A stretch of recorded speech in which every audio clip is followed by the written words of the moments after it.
Ag Matters is underwritten by Ag West Farm Credit. Ag West Farm Credit is a financial cooperative that provides financing, crop insurance, and related services to farmers and ranchers across the West. From small family businesses to large operations, Ag West brings the experience and financial know-how to help you grow your best future. Welcome to Ag Matters, covering positive agriculture stories from across Alaska on Big Cabbage Radio. Hello, everybody. You're listening to Ag Matters. I'm your host, Ken Hoffman. I'm a vegetable farmer out here in Palmer. My little farm's name is Matsu Microgreens, where we grow, of course, microgreens. And I'm also the executive director of the Alaska Farm Bureau. We're a networking crew of farmers that get together. We advocate for agriculture. We promote agriculture. And so if you're a farmer out there or you rely on a farmer, like eat food and anything like that, you should definitely get involved as well. Our website is alaskafb.org. All right. Well, here's another great organization in here today, FFA. Hi, guys. Maybe you guys want to just introduce yourself to the listeners? I'm Faith Stewart. I'm the 2025-2026 Alaska FFA State Reporter. And hi, I'm Aaron Siegel. I am the 2025-2026 State Treasurer. Okay. Faith and Aaron, well, thanks for coming in today. Thanks for having us. So what do you guys want to talk about? I hear there's a state convention coming up. There is. We have a new, really amazing opportunity of a state convention coming up, actually. It is our 50th state convention. Okay. It's going to be very incredible. Yep. Quite the legacy. 50 years is a long time. It's a very long time. It's a very long time, yeah. Okay, so we'll start off with where's it at and what days is it going to be on? Yeah, so it will be April 14th through April 17th at the Glen Massey Theater and the Matsu Middle College. At the Matsu Middle College at the Glen Massey. Perfect. Okay, so 14th through the 17th. So what's the schedule look like? What can people expect? What day, if they were to choose one day, what day should they come? You know, let us know what you think. I mean, it's a very jam-packed schedule for everybody. For our students that are competing, it depends on what they're going to compete in. You have your career development events and your leadership development events, which, like, a career development event is anything that would, it's like as the name implies, help you along your career. You have your agriculture mechanics, your floriculture, your veterinary science, and then for your leadership development events, that's like anything public speaking, able to make a presentation, present it to a group of people. So that would be like your creed recitation, your FFA creed competition, your parliamentary procedure competition, and your prepared public speaking competition, just for students that are competing. For students that are coming and they don't want to compete, or maybe they didn't make it in our district competition, so there's workshops. There's so many workshops. Really? And then we have tours that are later in the week, and it's a very action-packed schedule for anybody coming. Okay. So like the 14th and 15th is going to be like a contests and events? Is that what you're saying? Honestly, the 14th through the 17th is going to be, we're going to have everything going on all the time. Yeah. Any of the days would be great times to swing in. It just depends on what's happening. Yeah. And then farm tours, what places are you going, or just tours? Where are you guys touring? Yeah, we have some really cool tours set up this year. We're doing the reindeer farm, the muskox farm, I believe it's Man Leisure Greenhouse, and then the William Jack Hernandez Sports Hatchery, fish hatchery. Oh, wow. Yeah. I've never heard of the last two, the greenhouse or the hatchery, so that's pretty cool. Yeah, we got to tour the hatchery at the beginning of the year, and it's a really, really cool. It's a very impressive facility. Really? Very awesome, yeah. Okay.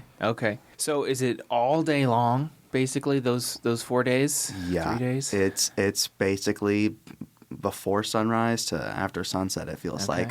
You from 8 or 7 or 8 to like 9, 10 for some days. Really? Yeah. Does it cost money for adults to go and see? It does not. There is a registration online. I do believe the registration is closed, but you can always email our state advisor. I believe it's Taylor Nelson at alaska.gov.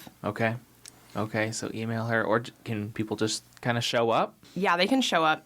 There's no security really. We don't. It's not a huge. Yeah. We're always welcoming of people. Yeah.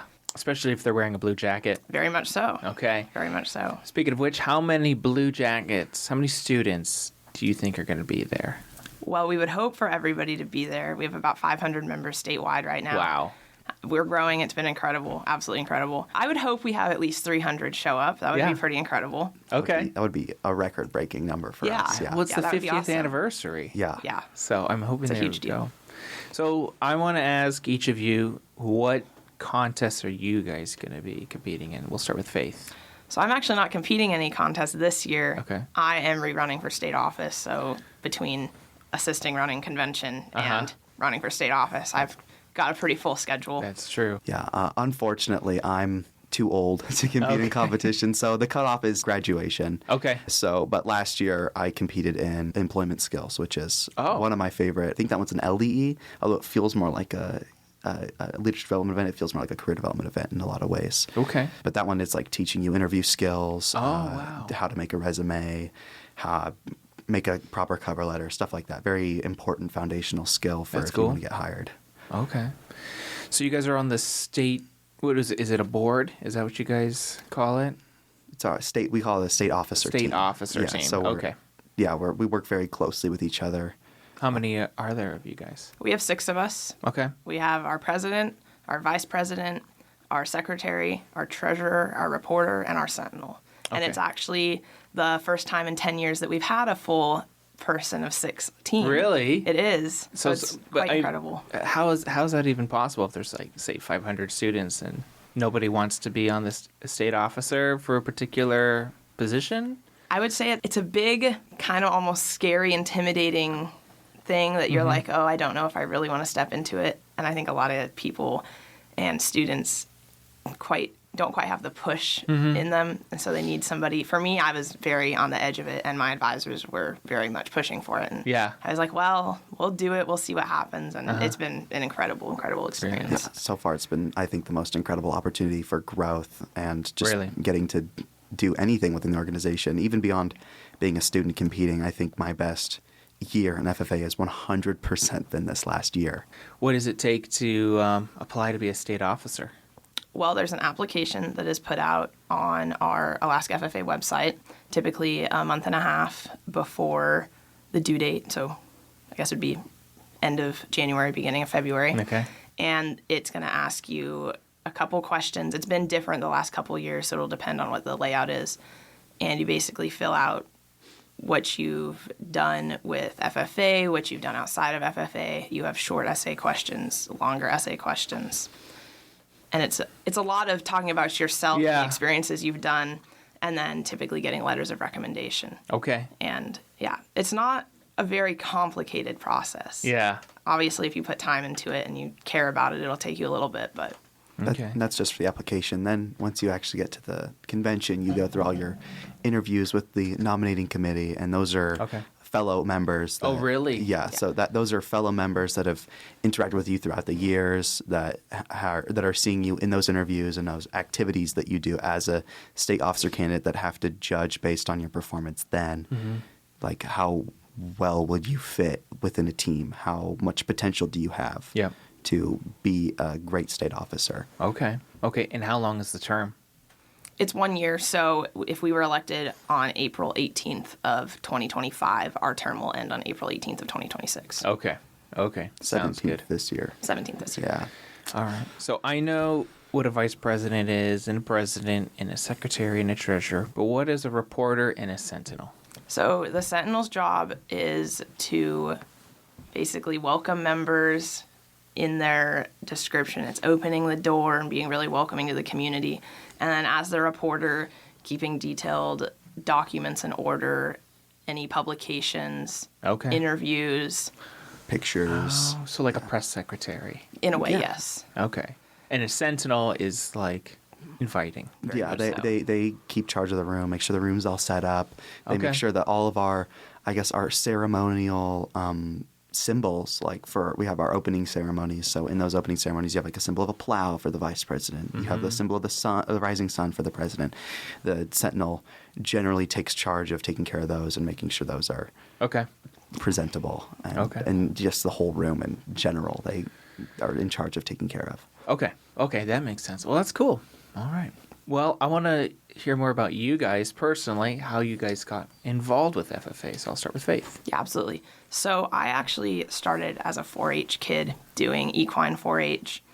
And I would say it was about 2024 that I wanted to try livestock with the auction at the state fair. So I did that for a year. And then my freshman and sophomore year, my vet science teacher at Matsu Career Tech was talking about starting this FFA chapter. And I didn't know what FFA was at the time. And I was like, I mean, that sounds interesting. I'll do this and I'll do that if you want me to. And so I was kind of one of the founding members of the Matsu Career Tech chapter. And we had a really cool opportunity through National FFA's grants that you can apply for to go to the national convention. And that's not normally something that students who first join FFA get to do. It's typically you start at the chapter level, state level, go to national level. But we jumped headfirst to national level, and having over 72,000 members in Blue Jackets at the national level was an incredible experience. Very eye-opening, wow, I really want to get into this a lot more than I already have. And yeah, from there it was doing chapter office and going to state convention, doing competitions at districts. And it's definitely grown. I've grown myself more as a person in both leadership and confidence, because freshman me was very much a sit in the back of the classroom or any room I walk into, not want to talk in front of people. Yeah. And I would say I'm very different now. Yeah. So for good. Good. How about you, Aaron? Yeah, so very similarly, I started out in 4-H. My family did. I joined at 5 years old, which is the bare minimum, like the youngest age you can join 4-H. And I think we got involved when I was 4, but I joined at 5. And so I was a clover bud for the longest time. Eventually, I got to auction off my first animal at 9. I thought it was awesome, but my family, we sort of like moved away from 4-H and into FFA, because FFA had just started at Idea Homeschool, where I was schooling. So we just started our chapter, and my sisters joined. So I was kind of too young to join FFA, so outside looking in, I watched the effect that it had on them. I saw my sisters grow from just members to chapter members to 2 of them ended up being state officers. Wow. And I saw the effect that had on them and the growth that they experienced through that. And I decided I want to do that. I want to be like them. So, fast forward, that's 2016, 2017, fast forward to 2020, we had as 2020 does, and that really killed a lot of motivation for me when it comes to FFA. But I came back in 2023, and that really, I came back in 2022, but in 2023, something really sparked, and ever since then, I've really had a passion for FFA, and I've decided that, again, I wanted to run for state office. Last year was my best opportunity too, so it was I'm very lucky, very blessed to be here right now. That's great. Let's say that there's teenagers listening on this show, and they're curious about FFA. What would you guys tell them to say? Yes, join FFA. It will help you in this particular field. How would you advertise FFA to these folks? To be completely straight from the heart. It's a very big place of community and family, and you will find your people right off the bat, and the whole association kind of becomes your family. And you don't ever really want to leave. It's a really incredible place. Yeah, for students coming in, a lot of them are very surprised by how welcoming and inviting everybody is. The national advisor came to our convention last year, and he remarked how it was really interesting how Alaska is one of those states where no matter what happens, everybody is so supportive of each other. Even if you competed against somebody and you didn't make it, but they did, you're often the loudest person cheering for the person who made it above you. The community is amazing. As far as personal development goes, a lot like Faith said, it brings people out of their shells. You'll be like the person at the back of the class. You'll be kind of shy, but FFA kind of pushes you. It doesn't force you. It gives you the opportunity to grow in that sense, and it's amazing for that. Yeah. Yeah, and I would say, just as being a state officer this year, seeing students at the beginning of the year that were kind of coming into it, trying it out, and then going and visiting their chapters, say last month, I was like, wow, you're a completely different person. And it's absolutely incredible, the person that you're becoming and you're still shaping out to be. Wow. So. That's great. Yeah, it definitely helps with leadership development. I can tell you that. You guys are pretty cool. It's always fun to, for instance, with Farm Bureau, when we go to Juneau and advocate, there's always a team of FFA students, and you guys are the best at advocating. You guys are the best public speakers there. And in fact, why don't we talk a little bit about your Juneau trip, because you guys were with us with Farm Bureau. And so maybe tell us a little bit about your experience. Of course. First off, we were very lucky to get supported by the Farm Bureau on that trip. Faith and I were able to ask our local Farm Bureau chapter to see if they could help us get funding to go there. And with that funding, we were able to go, and FFA's biggest legislative ask was support for the Alaska's Department of Agriculture, which, we don't have a Department of Agriculture, we just have a Division of Agriculture. Mm-hmm. And with the department, we can, there's so much stuff that gets unlocked or gets support with even just a Department of Agriculture that supports agriculture in our state. And it's really, that's what we were pushing for. Yes. Yeah, so while we were there, we had the really cool opportunity to be split into our groups. So all 6 of the state officers, which was really incredible, got to go to Juneau. Yeah. And we were split between Food Policy Council, Bank of America, ARRC. Yeah. And then we had 2 state officers in each group with YFNR as well. And we got split into having our own little travel groups, and we were assigned different legislators and representatives. And it was really cool to go in and talk with them, because it seems kind of intimidating, I guess, when you first walk in. And then you get in and it's like, oh, we're just having a civil conversation. Yeah. They're asking you simple questions. Yeah, very much. But yeah, we were kind of just there to, like Aaron said, our biggest ask was the Department of Ag. Yeah. But anything that YFNR or Farm Bureau or Food Policy Council was asking for, we were also there to back them up. Yeah. And that was a really awesome opportunity. Yeah, it's an interesting experience going to Juneau, for sure. And it's always nice to have you guys there. Yeah, a lot of fun. So for this last little bit, I do want to talk a little bit about, you guys threw out the term YFNR, and that's, for people that don't know, that's Young Farmers and Ranchers. It's a new program of Alaska Farm Bureau. But it's really a national program with Farm Bureau. But you guys were also elected to the state board for that. And so it's pretty new. We're still trying to figure it out, but maybe you guys want to talk a little bit about why you guys were willing to step up and help lead this new program. Yeah, absolutely. So I was actually just had the cool opportunity to be elected as the vice chair for this year. And it was actually while we were in Juneau is when the idea had kind of sparked into my head. The whole idea behind YFNR is that it's for ages 18 to 35. And anybody coming out of 4-H or graduating out of FFA can then jump into YFNR and kind of have the same idea of all the leadership growth, but at a little bit of a higher level. Mm-hmm. And having the competitions nationally and then doing advocacy both in the capital of the U.S. and of our state. Mm-hmm. But yeah, I wanted to see and experience the transition. The transition, yes. Yeah. That's great. Yeah, and for me, admittedly, it's a little scary coming out of high school and being involved in student agriculture organizations your entire life. Coming out of high school and going, okay, so what next? Yeah, like how do I use all these skills that I've learned? How do I transition them into the wider world, into I guess a more useful skill set? I mean, it's the same skill set, but how do I make use of this skill set? Yep.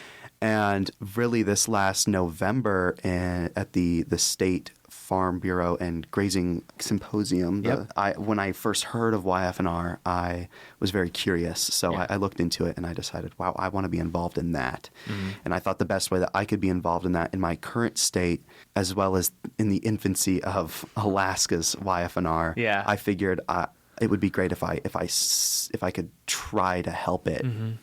Come into its own in the state. So I was very much, I want to be on the board so that I can help it grow, but I also want to grow with it. Yeah. And that's ultimately why I wanted to run. For sure.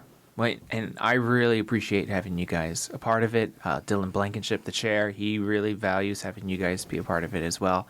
Super excited.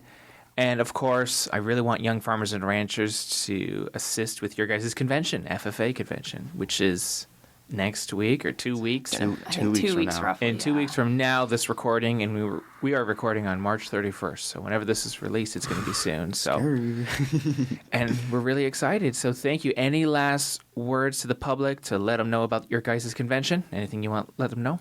I believe there is one really cool opportunity we're doing, and I believe it's Tuesday. We're having a career fair. So Okay. it's for natural resource and ag businesses to come and showcase not just their businesses, but also give students an opportunity to see what might be out there for them after FFA and after high school. Okay. Cool. Yeah. Career fair. Yes. How about you, Aaron? Anything you want to let the public know about? I mean, I could sit up here and talk for hours. I know. But I'm very thankful for all the support that we've been given as students. The opportunities that we've been given. This last year has been so huge for my personal and professional development, and it's not possible without the support of people, of just people that are all around, whether they be involved in agriculture or they support agriculture. Yeah. And it's been huge, and it's a very big thank you to everybody. But for our convention, Yep. I would just say stop by. Yeah.